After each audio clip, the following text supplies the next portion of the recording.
Hindi mga kagala, meron tayo dito ulo tsaka paabuntot ng kambing. Linisin muna natin, sinuplete na to, torch na to, iboboil naman natin. Ayan o, ayan sa mga kagala. Sa ulo, tapos yung mga paa, paabuntot, ayan. Ayan mga kagala. Linisin muna natin para hindi siya mapait. Kasi kung hindi diretso natin ito, mapait yung ating sabaw niyan. Sinampalukan kasi kahapon pa to, overnight na, kaya ugasan muna natin, tapos pakukulan natin na maigi. Balikan ko kayo. Tara, let's go. Tara mga gala, simulan ko nang lilinisin kasi sinunog to mga gala, dito torch na yung literal na torch. Sunog talaga to sa mga dahon kaya medyo talagang sunog siya. Lilinisin muna natin na maigi. Ito yung ulo. May sungay pa. Puputulin natin mamaya. Tapos lilinisin natin to kasi kahapon to. Tapos ito, yung mga paa, meron pa mga kuko. Puputulan natin, tapos puputulin natin yung sungay. Tapos linisin muna natin to, brushin muna natin. Tanggalin muna natin yung nakatakip sa kuko niya, yung kuko mismo. Kasi matigas ito mga gala. Tapos ulitin natin. Kasi nga, ayan o, tatanggalin natin to. Kasi nga meron pa mga medyo balahibo sa in-between ng ating mga kuko. Ayan o, tatanggal na natin. Ayan yung tsura niya o. Tapos ito lahat ng kuko. Ayan o. Iwain lang natin ito mga gala.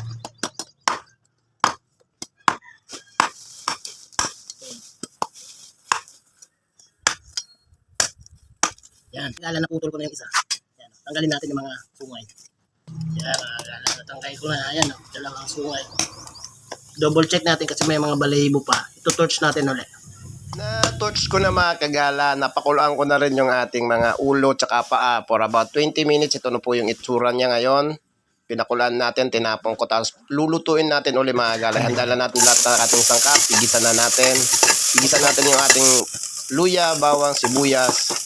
Tapos saka natin igigisa yung lahat ng parte ng ating ulo, tsaka yung paa, tsaka buntot ng kambing mga kagala. Unahin ko na mga kagala yung ating paa, tapos yung ating buntot para isusunod na natin yung ating ulo. Igigisa lang natin ito mga kagala, napakasimple. Ito yung pinakamadaling pagluto ng ating sinampalukan. Nilagay ko na rin yung ating ulo.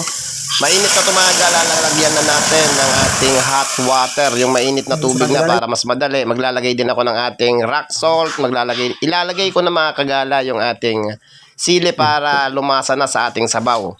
Takpan muna natin, pakulan natin for about 1 hour mga kagala. Binabaliktad ko to mga kagala yung ulo ng ating kambing kasi nga mga kagala hindi ganong karamihan yung ating sabaw. Kaya one at a time binabaliktad ko siya para pantay yung pagkalambot mga kagala. Antayin natin ito lumambot. Yung pinakamainam nito mga kagala, yung pinakamalambot na siya. Tapos lalagyan na natin ng ating Ajinomoto, Betchin, tapos dalawang sachet ng ating Nor sinigang mix sa sampalok at gabi. Takpan natin mga kagala, yun na.